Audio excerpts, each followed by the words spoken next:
기도하겠습니다.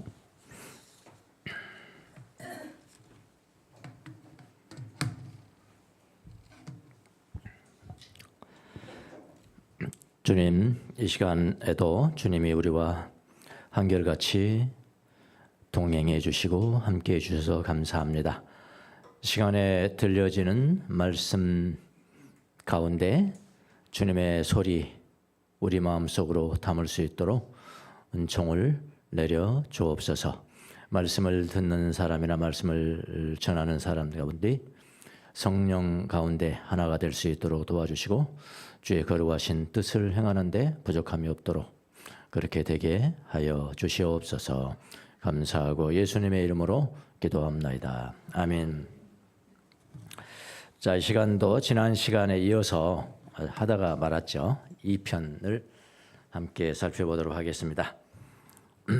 지난 시간에 뭘 말씀드렸냐면은 거룩한 곳에 가증한 것이 서거든, 그러니까 거룩을 방해하는 것들이 서거든, 들어서거든. 그러니까 이런 역사 가운데 이런 일이 있을 것이라고 예수님이 이제 예언을 한 거잖아요. 더구나 다니엘의 예언을 두고 또 다시 꺼내서 또 예언을 했다고요. 그런데 다니엘의 예언은 그 당시에 이루어졌던 거라고요. 근데 다시 예수님이 꺼내서 하는 게 또 이루어졌어요. 그러니까 이런 걸 봐서 이런 환란이라는 것은 역사 속에 계속해서 반복되는, 그리스도인들에게 반복되는 패턴이다. 패턴 아시죠? 일정한 그 어떤 형이 있어가지고 그때 이렇게 온단 말이에요. 어쩔 때는 조그만 환란일 수도 있고, 어쩔 때는 중간쯤의 환란일 수도 있고, 어쩔 때는 대환란일 수도 있고, 그 뭐 규모는 다르겠지만은 그거는 끊임없이 우리에게 다가오는 파도의 큰 파도, 작은 파도, 그런 파도라고 생각하시면 되겠습니다. 그래야지 우리한테 지금 살아있는 21세기에 사는 우리에게 교훈되는 말씀이죠. 역사가 아니고요. 그냥 죽은 역사가 아니고요. 예, 그걸 말씀을 드렸습니다. 그리고 가장 거룩한 우리의 마음을 공격하기 위해서 지금도 황폐하게 하는 것들, 가증스러운 것들이 자리 잡을 수 있다는 걸 살펴봤어요. 그리고 하나님보다 더 사랑할 수 있는 것들이 우리 마음을 항상 주기적으로 공격할 수 있다는 것도 살펴봤고요. 거룩을 방해하는 것들이 뭐냐? 하나님보다 더 사랑하는 것들, 물질이 될 수 있고, 명예가 될 수 있고, 자기 자신이 될 수 있고, 정치적인 신념들, 요즘에 대단히 조심하라고 그랬습니다. 정치적인 신념들도 우상이 될 수 있다는 것을 살펴봤습니다. 그리고 그런 우상들이 우리의 마음에 들어서 있는지를 아주 주의 깊게 살펴봐야 한다. 예수님 직접 말씀하신 겁니다. 아주 주의 깊게 살펴봐야 한다. 만약 우상들이 우리 마음에 서 있다라고 여겨지면은 예수님이 제안하신 처방들에 따라서 실천하라. 그리고 처방 하나를 지난 시간에 봤죠.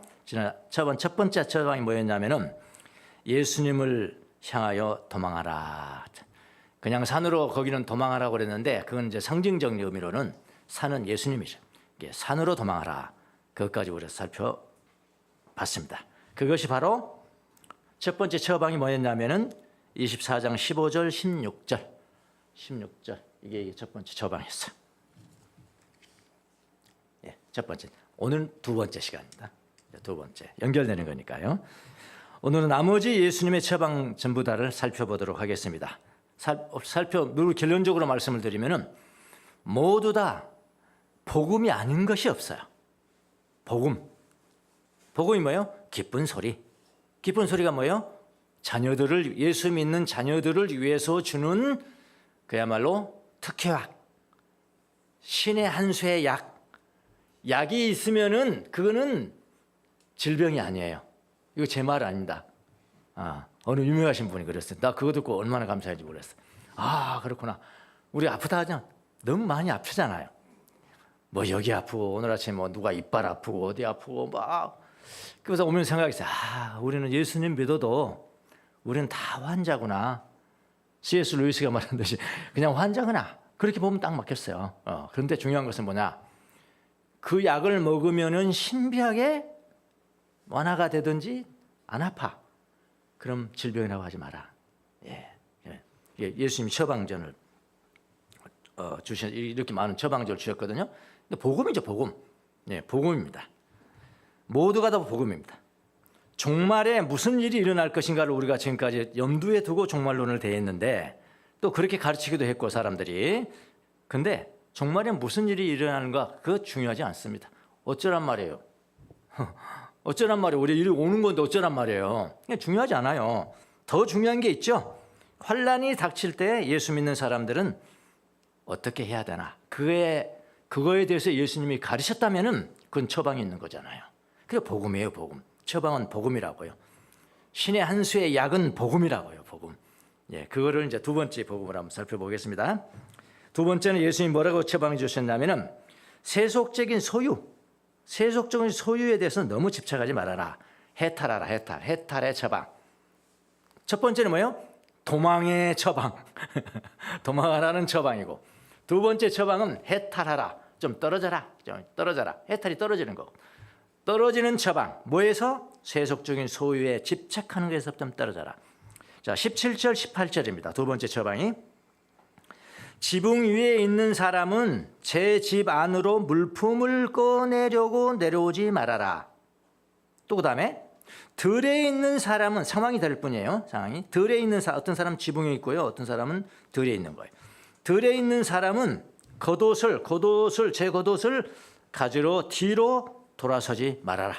어쨌든 뒤로 돌아서지 말고 앞으로 내려가지 말고 앞으로 가고 위로 가고 그러라는 얘기 아니에요? 예, 그렇게 처방했습니다. 자, 우선 문자적으로 무엇을 의미하는지 살펴보겠습니다. 큰 환란이 닥쳤습니다. 그리스도인들에게 큰 환란이 닥쳤어요. 근데 그 당시에 상황이 어떤 상황이었냐면은 어떤 사람들은 지붕 위에 있었어요. 지붕 위에 있었고요. 그리고 어떤 사람들은 들에 있는 겁니다. 들에 있는데 환란이 갑자기 닥쳤어요. 자, 이분들은 어떻게 해야 할까요? 오늘 문자적으로 해석을 먼저 하겠습니다.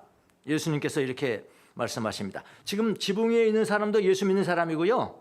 들에 있는 사람도 예수 믿는 사람이에요. 이 종말에 닥칠 텐데 뭐 어떻게 해라 하는 것은 다 믿는 사람한테 이야기하는 겁니다. 지금. 그래 복음이죠. 그래서 다 예수님 믿는 사람입니다.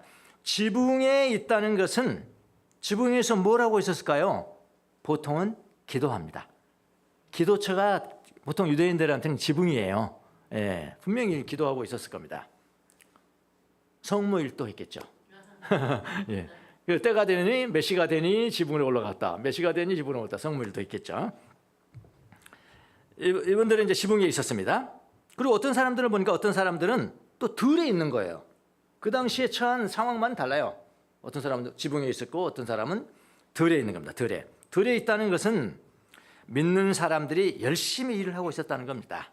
예수님의 이름으로 내가 하는 모든 일은 다 이건 하나님의 일이야. 이런 믿음을 가지고 들에서 일을 하고 있습니다. 근데 그들의 그 관심은 뭐냐면 일하기 전에는 겉옷을 벗습니다. 예, 겉옷을 벗어서 어느 곳에 딱 이거 놓고 일하는 버릇이에요.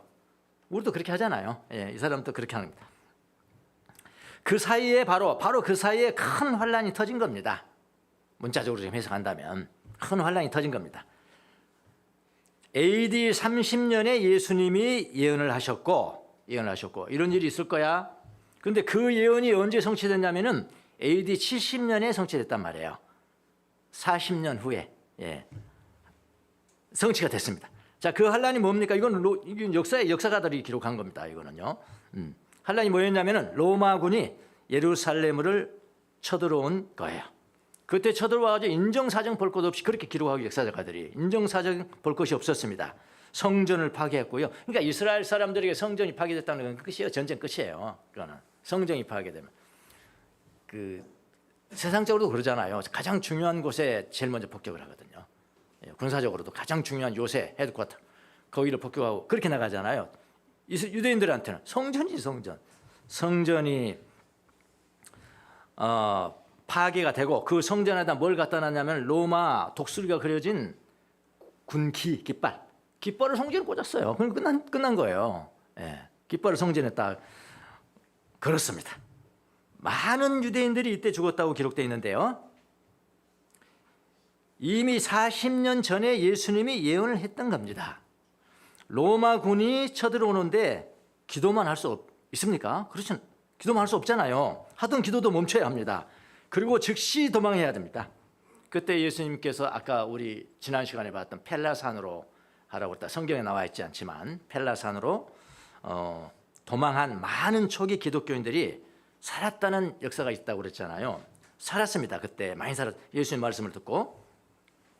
여러분, 기도할 때는 기도를 해야 되지만 위급할 때는 기도를 멈춰야 합니다. 그리고 즉각적으로 도망을 해야 돼요. 급박한데 기도하다 말고 물건 가지러 집으로 돌아갈 수 없습니다. 지금 시간을 다투는데요. 시간이 없어요. 아주 즉각적으로 도망해야 됩니다. 일하기 위해서 벗어놓은 사람은 겉옷을 가지러 가기 위해서 뒤로 돌아갈 수 없다.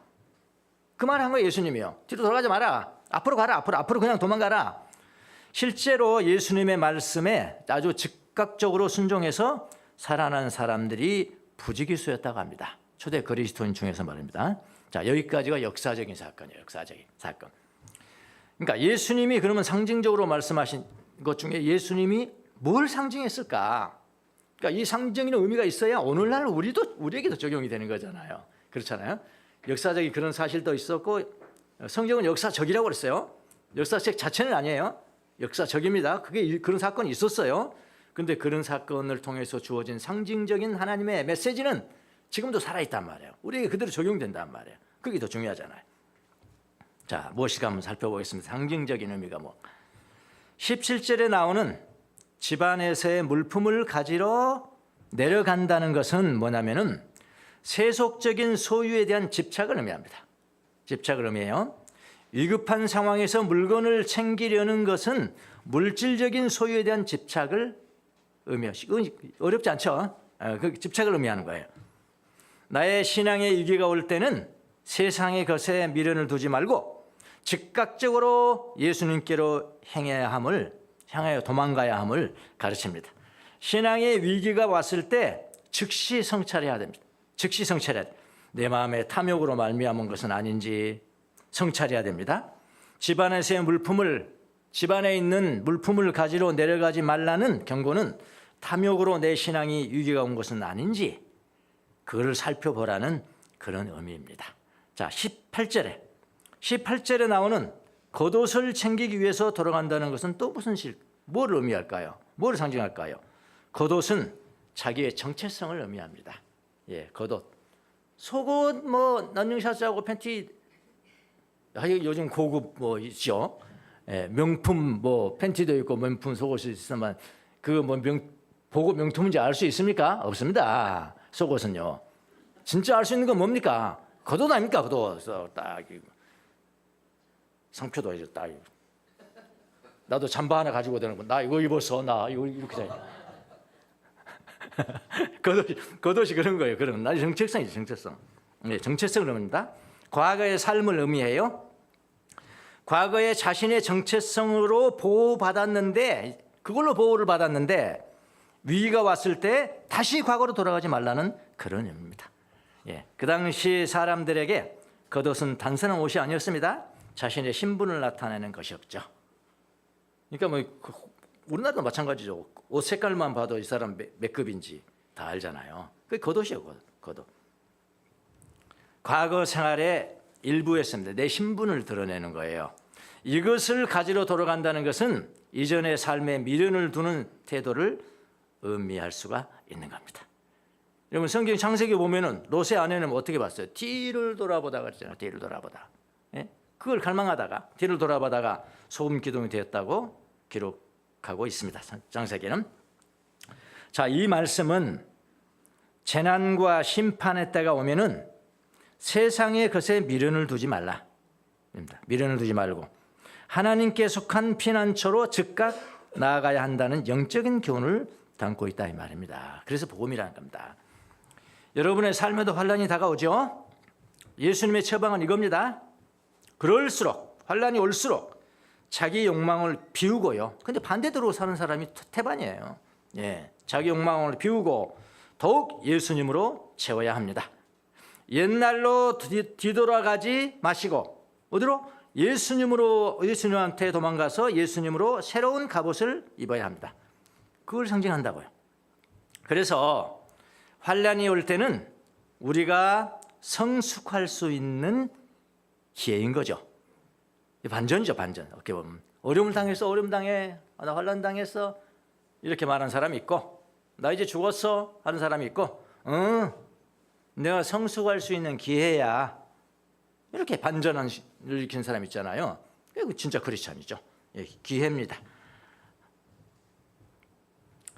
그래서 그리스도인들이 환난을 당할 때 믿음의 성장이 오는 것이 아니라 예수님을 떠나고요. 보통 보면 그래요. 지금도 많이 떠나갔잖아요. 보면 뭐 단대 교회 가서 잘 정착하냐? 그것도 아니에요. 한번 보세요. 떠난 거야 그냥 자기가 떠난 거야. 예수님 겉으로는 동산지가 뭐 안 해줬어 뭐 이렇게 하지만은 지가 떠난 거야. 지가. 반대로 해야 되는데 이건 내가 성장할 기회다 이렇게 하는데 어려움이 오니까 이제 환난 당할 때 믿음의 성장이 오는 것이 아니라 예수님을 떠나. 예수님을 떠나고 교회를 떠나고 불평만 남고 하나님 원망, 하나님에 대한 원망만 남을 때가 너무도 많이 있습니다. 너무도 많은 사람 봅니다. 그리고 그런 상태가 쉽게 회복이 안 돼요. 쉽게 회복이 안 되고 몇십 년이 동안 고착되는 경우도 있습니다. 최악입니다. 여기 열심히 이렇게 여러분 어려움 많이 겪으면서 이렇게 그래도 비바람 다 맞고 태풍을 다 맞고 나온 대단한 거 이거요, 여러분. 정말 이건 대단한 겁니다. 이거는 한번 생각하면 여러분의 힘으로 여러분이 정말 애성품을 가졌다면 이게 있을 수가 없죠. 이게 원망하고 누구 원망하고 뭐 원망하고 그대로. 그래도 나는 가야 된다. 이게 대단한 겁니다. 그러니까 환난을 당할 때 신앙의 성장의 기회로 삼는 사람이 적습니다.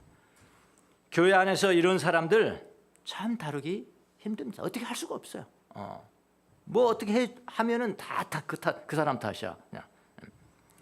신앙생활은 몇십 년이 됐어도 초지일관하는 사람들도 있어요. 세월이 흘러도 초심을 끝까지 가지고 가는 사람들이 있어요. 이런 사람은 반드시 성장의 기회로 삼습니다. 어려움, 환난들을 말입니다. 시험이 임하면 어디에 있든지 간에 괴로운 일이 많아지고 또 사람이 나약해지고요. 시험을 당하면 나약해지고 불평을 늘어놓게 됩니다. 이런 이야기가 있습니다. 사막에서 한 수도사가 시험에 빠졌습니다. 사람들이 그에게 인사도 안 하고요. 그를 초대하지도 않습니다. 빵도 주지 않습니다. 빵 한 조각이 없어졌습니다. 환난이죠. 먹고 살 것이 없으니까요.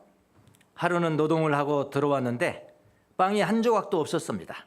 그러나 그는 한마디 불평하지 않았습니다.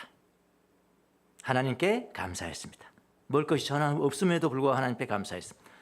그의 인내심을 본 하나님은 그에게서 시험을 거두어 가셨습니다.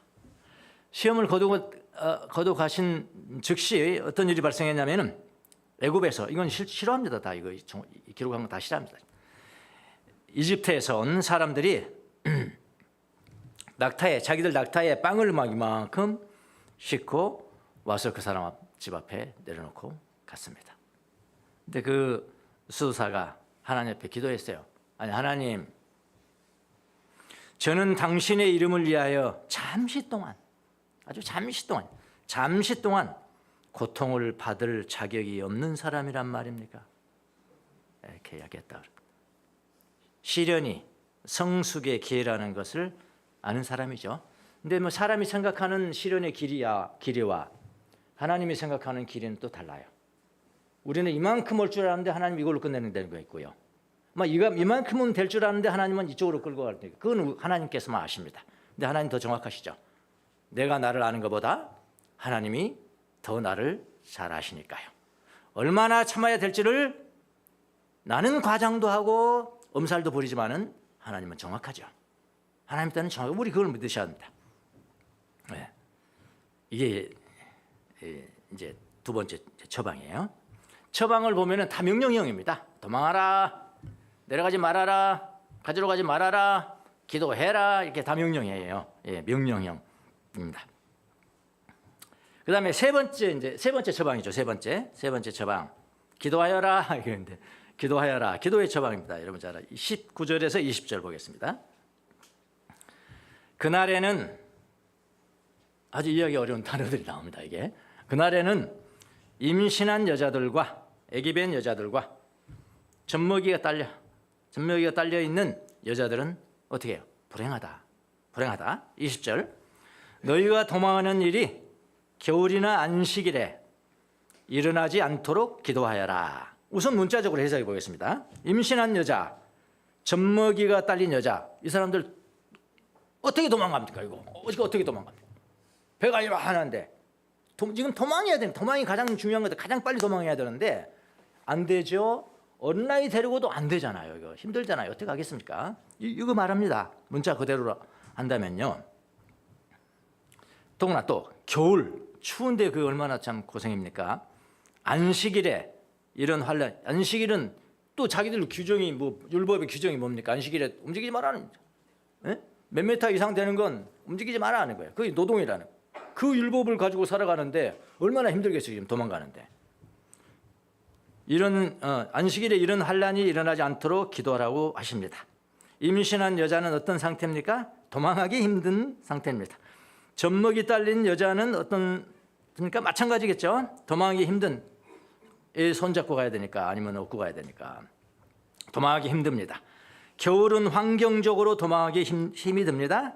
안식일은 할 일이 많기 때문에 힘듭니다.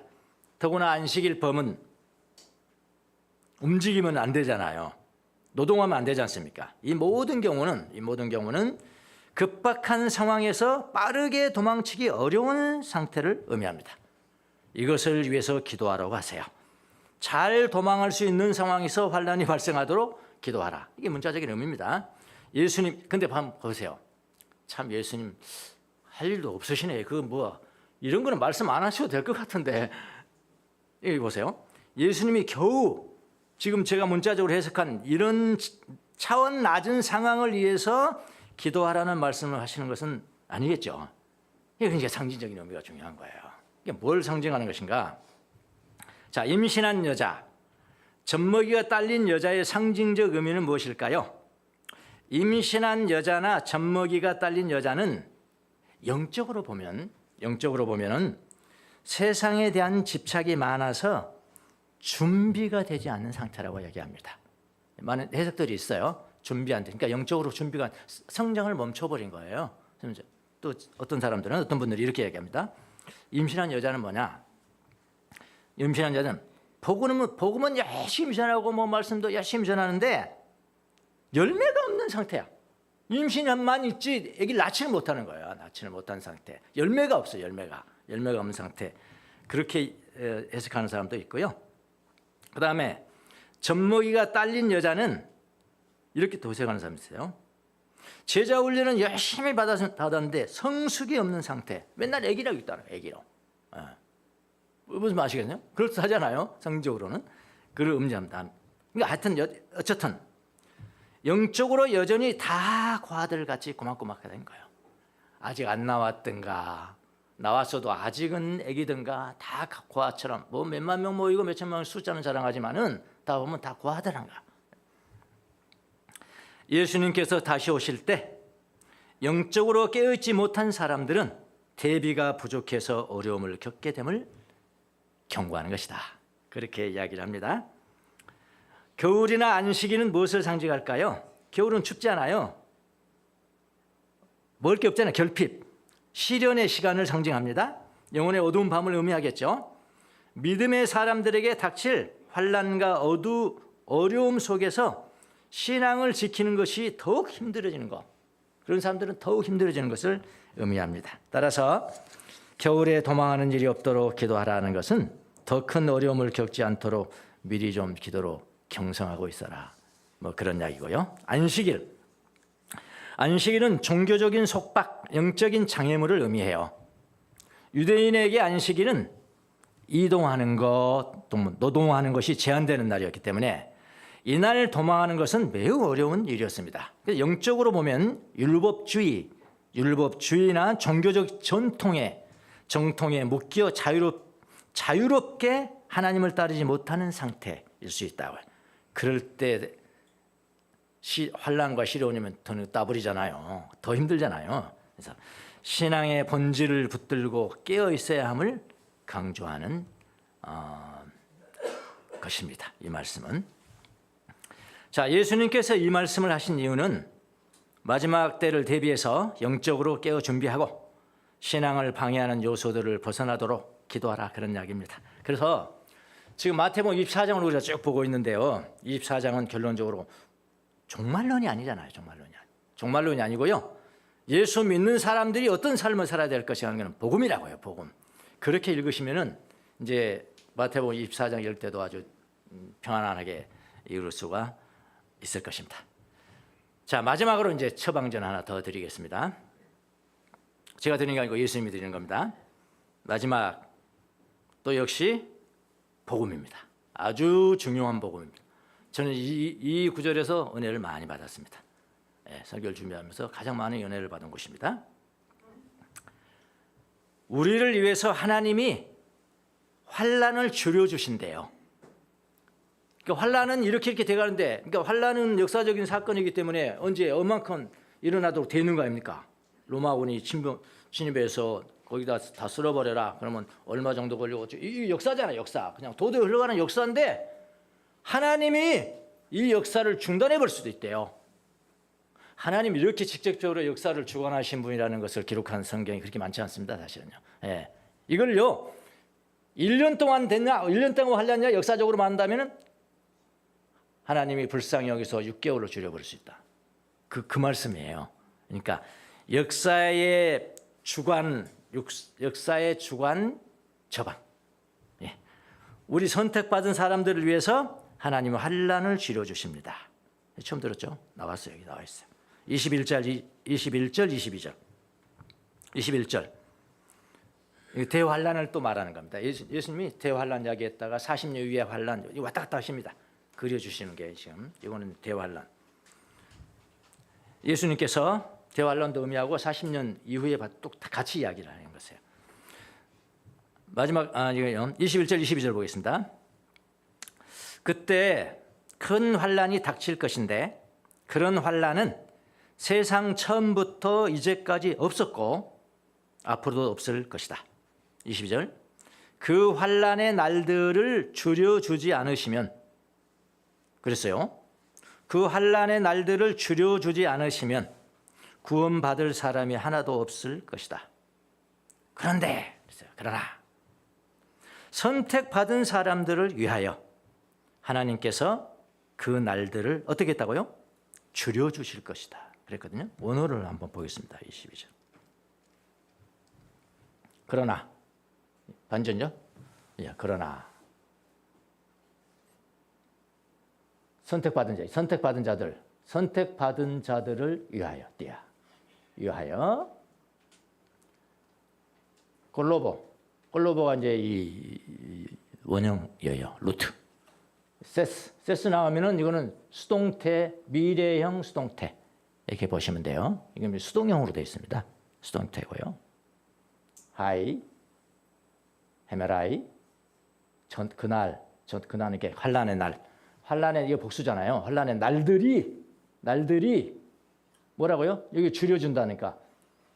미래 수동태니까. 미래에 줄여질 것이다. 줄여질 것이다. 그는 by 누구에 의해서 그 생략됐잖아요. 근데 우리 성경은 그냥 생략된 하나님을 주어로 썼어요. 이게 묘미가 이게 달라요. 원어하고 이 번역 번호하고 이게 다른 거예요. 이거 봐요. 하나님께서 썼잖아요. 하나님이 그날을 줄여주실 거다. 이거는 하나님이 주어로 됐고 그 날들을 줄여줄 것이다. 이렇게 됐어요. 그런데 원어는 어떻게 되어 있냐면은 그 하나님은 그냥 바이 가수라고 생략해버린 거예요. 하나님은 생략해버린다. 생략해버리고 누가 주어냐면은 이 날들. 헤메라가 날이거든요. 헤메라가 왜 그러니까 날마다 하면 헤매니까. 헤메라. 그 헤메라 날들. 복수 아닙니까? 복수. 날들이, 그 날들이 이런 이야기. 그 날들이가 주어로 됐다고요. 주어로 되고 이거는 수동태로 썼다고 수동태. 그러니까 이거 어떨 때 강조되는 것이냐? 만약 하나님이 주어로 되어 있다면 하나님이 강조형이 되죠. 강조형이 되고 그냥 그날들은 그냥 그날들이 되겠죠. 그런데 그렇게 안 하고 하나님을 생략하고 어차피 그분은 숨어져 계신 분이니까 역사 가운데 그분은 뭐 언제든지 강조되는 건 그건 두말할 필요 없고 주어를 다르게 놓는단 말이에요. 주어를 누가 해요? 그 날들이 그러면 그 날들도 강조하는 거고요. 하나님도 강조하는 효과가 있는 거죠.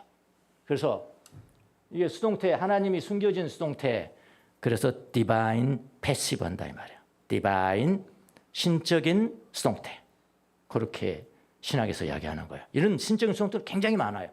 그러니까 원어가 아니면 이게 신적인 수동태인지 아닌지 모르잖아요. 이거 우리나라 우리 표준 변형 하나님이 그냥 주어가 됐잖아요. 그리고 이런 능동통이 됐죠. 그런데 이거를 주어라고 수동태 미래 수동태로 만들었다. 무슨 말인지 아시겠습니까? 그러니까 왜 우리가 원어를 이렇게 보고 더 정확하게 예수님께서 말씀하신 게 뭔가를 그래서 이렇게 헬라어도 하고 하는 거예요. 그냥 무작정 헬라어 좀 한다고 누구 뭐 자랑하려고 하는 게 아니라고 그런 것입니다. 콜로보의 직설법 미래 수동태 3인칭 복수의 그날들이 주어예요. 바로 그날들은 뭐 역사 가운데 있는 날들인데 그날들이 줄여질 거야. 누구에게서? 하나님에게서 주어질 것입니다. 그렇게 강조를 하는 겁니다. 그래서 그날들이 주어로 사용된 이유입니다. 그게 그날들을 강조하는 겁니다. 하나님이 숨겨두면서를 또 강조하고 주어로 사용된 단어인 그날들 역시 강조할 때 사용된다. 하나님이 하신 일이 있는데 여러분 그 일이 무엇인지 아십니까? 이렇게 물어보면 될까요? 하나님이 하신 일이 있는데 바로 그 일이 무엇인지 아십니까? 글쎄 환난의 날들이 단축된답니다. 이런 이야기. 근데 누구에서 단축된다고요? 하나님에서 단축됩니다. 그런 뉘앙스가 있다고요. 이런 언어를 보면 택함을 받은 사람들에게 닥쳐올 환난의 날들이 택함을 받은 자들을 위하여 글쎄 하나님에 의해서 축소되어질 것이랍니다. 이런 이야기. 직설법이니까 아무래도 가정법이나 그러면 직설법은 확신이 들어가는 거예요. 확신. 그럴지도 모르겠습니다가 아니에요. 확실히 줄여줍니다. 확실히. 예직설법. 그런 뜻입니다. 자 그러면 역사적으로 이런 일이 있었나? 과연? 있었습니다. 역사적으로. 이런 일이 있어요. 한번 볼게요. 예루살렘 멸망이 AD 70년이라고 그랬죠. 그때 이제 티투스 장군입니다. 로마의 티투스 장군이 예루살렘을 포위하고 함락을 했어요. 어느 정도 학살이 됐냐면 수십만 명이라고 합니다. 역사가들이. 수십만 명이 학살이 됐고요. 성전이 파괴됐고 이거를 요세푸스 지난번 이야기했죠. 요세푸스 역사가 이방인이 쓴 이방 유대인의 역사. 요세푸스는 뭐라고 그랬냐면 100만여 명 이상이 사망을 했고 9만 7천 명이 포로로 끌려갔다고 기록을 했어요. AD 70년 예루살렘 멸망 당시에 하나님께서 택하신 자들을 위해서 환난의 날을 줄이셨다는 역사적 해석이 있습니다. 이 사람이겠습니다. 요세푸스는 로마군이 갑자기 철군하는 기회가 생긴 거예요. 전쟁 중에 갑자기 이기고 있는데 철군했대요. 그 왜 철군한 이유에 대해서 역사적으로 많은 됩니다. 로마 본국에서 무슨 일이 있었다는 어쩌다 하여튼 여러 가지. 그건 중요한 거 아니에요. 역사는 그렇게 기록하고 있지만 성경은 뭐라고 해요? 그거 다 주님이 하신 거야. 그거 다 하나님이 하신 거야. 이런 이야기거든요. 예. 한참 이기고 있고 뭐 이렇게 사람 다 금방 다 함락하고 이제 끝난 건데 잠깐 철수해. 이런 역사가 있단 말이에요. 근데 그 철수하는 기간 동안에 가장 많은 그리스도인들이 펠라산으로 도망을 갔다. 그렇게 기록을 합니다. 로마군이 갑자기 철군하는 기회를 틈타서 기독교인들이 피난했다고 기록을 하고 있습니다. 역사 기록이니까요. AD 70년 예루살렘 멸망 직전에 로마군이 갑자기 철군하는 사건이 발생했다. 이 사건은 기독교인들이 예수님의 경고를 따라서 예루살렘을 피난할 수 있는 기회를 제공했습니다. 요세푸스가 그렇게 기록한다니까요. 그때 기독교인들은 이 기회에 이 기회를 이용해서 요단강 지난번에 사진 보여주죠. 펠라산으로 피신했다고 전해집니다. 여러분 참 기가 막히는 거 아니에요? 우리를 위해 역사를 주관하시는 분이 바로 하나님이십니다. 저는 지금도 이런 일이 일어난다고 생각합니다. 아니 복음이라니까요. 복음. 역사 기록이 아니라니까요. 복음이에요. 환난은 역사 속에서 반복되는 패턴이라는 것을 우리가 이미 배웠습니다. 지금도 하나님은 그 택한 자들을 위하여 환난을 당할 때 그 날들을 줄여주십니다. 직설법입니다. 직설법. 줄여줄 수도 있고 안 줄여줄 수도 있어. 그게 아닙니다. 줄여주신다는 겁니다. 예, 줄여주신다.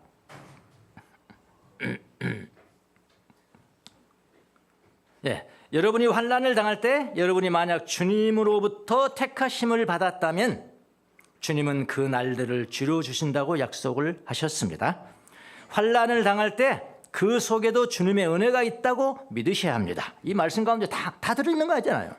예, 그 속에서도 주님의 은혜가 있다고 믿어야 합니다. 하나님은 역사를 주관하십니다. 택함 받은 자들을 위해서 또 역사를 주관하세요. 우리는 우리에게 허락하신 기간 동안 그래서 열심히 사는 것이 중요해요. 그 허락한 기간을 얼마나 자를 것인가 그건 주님의 소관이고요. 우리는 열심히 살아야 돼요. 내가 이렇게 어려움이 있지만 그래도 은혜가 있어. 이렇게 어려움이 있지만 교회도 못 나올 사정도 많이 있거든요. 근데 꾹꾹 다 나온 거예요. 은혜가 있다는 거예요. 은혜가. 네. 은혜가 있는 열심히 살아야 됩니다. 어느 시점도 주님이 계시지 않는 것이 없어요. 그렇게 주님이 역사를 주관하신다는 것을 분명하게 말씀하는 것이 없습니다. 이거예요. 또 다른 건 많이 있지만 이건 이렇게 분명하잖아요. 이렇게 줄여줄게 내가. 예. 택하신 자들을 위해서 그 날들을 줄여주십니다. 우리가 고난을 당하고 힘들어도 열심히 살아내야 하는 이유가 여기에 있습니다.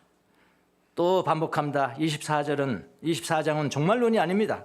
우리를 위한 복음입니다. 우리는 연약하지만 그러나 그분은 완전하시다. 복음이에요, 복음. 예.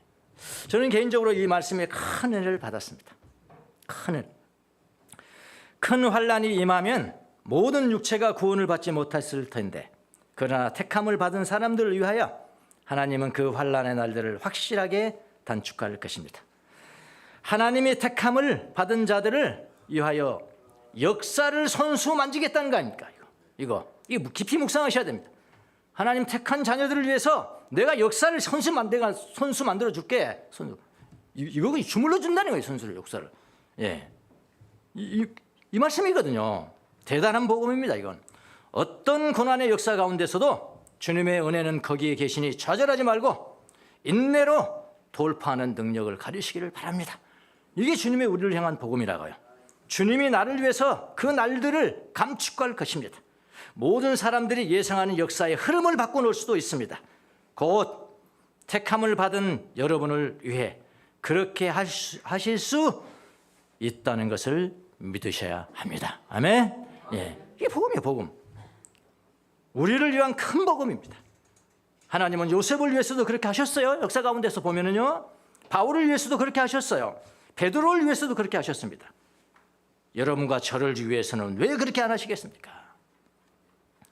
우리의 가는 모든 길에 은혜의 주님이 계십니다. 계세요. 보고 계세요. 여러분이 얼마나 참을 수 있을까? 저 녀석은 얼마나 참을 수 있을까? 그걸 주님이 하세요. 여러분이 결정하지 마세요. 그냥 여러분 열심히 사시라고. 주님이 결정. 이놈은 얼마나 무거운 짐을 질 수 있을까? 그것도 주님이 하세요. 내 짐 너무 무거워서 내가 도저히 포기합니다. 인생 끊겠습니다. 이건 안 되는 거예요. 예. 주님이 아세요. 주님이. 얼만큼 질 수 있는지 주님이 아시고 얼마 동안 오래 버틸 수 있는 것도 주님이 아세요. 주님의 때가 되면 역사의 흐름을 바꿔놓을 겁니다. 감축해 줄 것이다. 나가겠습니다. 나가면서 여러분과 함께 기도를 한번 하고 싶습니다. 제가. 여러분 아멘만 하시면 됩니다. 이건 선포니까요. 저는 기도할 겁니다. 오늘 이 말씀 줄여주실 것이다. 이 말씀은 너무나 많은 어려움들이 있잖아요. 가정의 어려움들, 영적인 가정의 목사님이고 장로님이고 하는데 왜 이렇게 자식들은 말을 안 듣는지, 어두운 가운데 헤매는 거야. 그러니까 어떻게 보면 이렇게 보면 돼요. 어떤 목사님 가정, 장로님들 가정들, 그러니까 빛이 또 밝으면은 어두움이 또 짙지 않아요. 그러니까 이렇게 너무 빛 가운데 일을 하다 보니까 이 사탄 마귀가 다른 걸 다 공격하는 거지. 그래서 그럴 수 있고, 그러니까 이런 사정 저런 사정, 가정의 그런 환란들, 자녀들의 문제, 가정 경제, 모든 문제들, 이거 다 환란이거든요. 하나님, 나는 어느 때까지일까요? 근데 여러분은 계산하지 마세요. 내가 알아서 해줄게. 그렇게 이야기하셨거든. 이 날들이 단축되어질 것이다. 그러니까 제가 그걸 선포하는 의미에서 제가 기도를 할 테니까 여러분은 아멘, 아멘, 아멘 하시면 됩니다. 그러면 손을 우리 가슴에 얹겠습니다. 주님, 당신은 우리가 당하는 모든 환난을 단축하여 주시겠다고 약속하셨습니다. 믿고 이 시간 기도합니다. 우리의 경제적 어려움을 단축하여 주시옵소서. 우리의 정신적이고 육체적인 질병을 단축하여 주시옵소서. 우리의 가족 복음화를 단축하여 주시옵소서. 우리와 우리 가족의 영적, 정신적 방황을 단축하여 주옵소서. 특별히 우리 자녀들 영적이고 정신적 방황을 단축하여 주시옵소서. 우리의 모든 공경을 보시고 단축하여 주시옵소서. 주님만이 우리가 얼마나 오래 참아야 될지, 얼마나 무거운 짐을 참아야 될지를 우리는 모릅니다. 주님은 아십니다. 주님이 아시는 정확한 때에 주님의 능력으로 역사를 바꾸며 우리 모든 공경과 환난을 단축하여 주시옵소서. 예수님의 이름으로 기도합나이다. 아멘.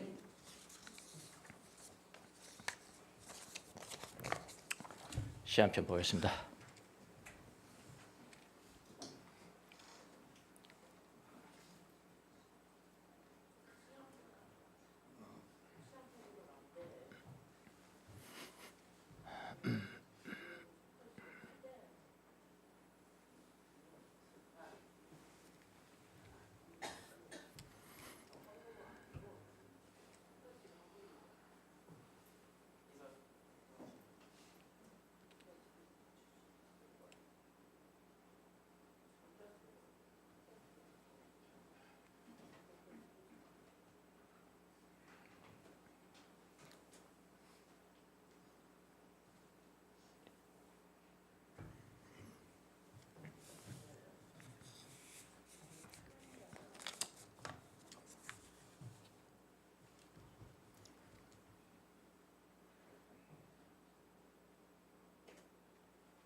내가 말씀을 드렸던 그 감사의 삶, 그레이플 리빙이라고 그 단체가 있어요. 그것도 보내준 이런 그 좋은 시들만 골라서 이렇게 보내준 시입니다.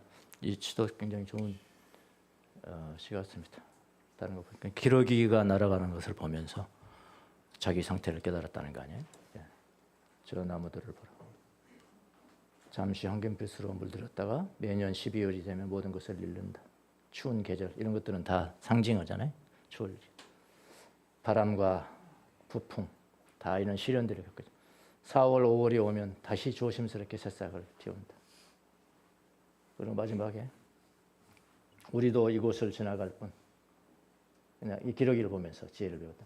우리도 이곳을 지나갈 뿐, 그저 최선을 다해 살아갈 뿐이다. 기러기들은 하늘을 꿰매듯 날아가고 이 표현이 멋있죠? 이렇게 날아가잖아요. 기력이. 이게 자크 같죠? 이렇게 쫙 내리는 자크 같죠? 하늘을 꿰매듯이 이렇게 날아가고 하늘은 다시 온전해진다.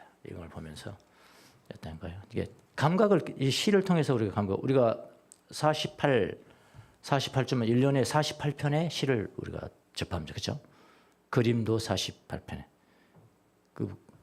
누가 뭐 제가 뭐 시를 잘 쓰고 그 전통 전문가도 아니잖아요. 그러니까 이렇게 하는 성도들이 이렇게 감각을 하나님을 사랑하는 데 있어서 감각과 모든 감정과 오감을 다 깨워서 살아가도록 하기 위해서 그렇게 하는 겁니다. 좋은 시였습니다. 기도하겠습니다. 하나님, 반복되는 패턴처럼 반복되는 이런 환난 속에서 우리가 어떤 삶을 살아가야 하는지 복음의 처방을 저주셔서 감사합니다. 산으로 도망하라. 예수님께로 도망하라. 옷을 가지러 내려가지 말아라. 물건을 가지러 가지 말아라. 기도해라. 그리고 그 환난의 날들이 단축을 받을 것이다. 바로 전능하신 하나님에 의해서 단축을 받을 것이다. 택함 받은 자들을 위해서 반드시 그렇게 할 것이다. 이 위대하고 강한 복음을 우리의 삶 가운데 적용하며 살아갈 수 있도록 은총을 내려 주시옵소서. 감사하고 예수님의 이름으로 기도합니다.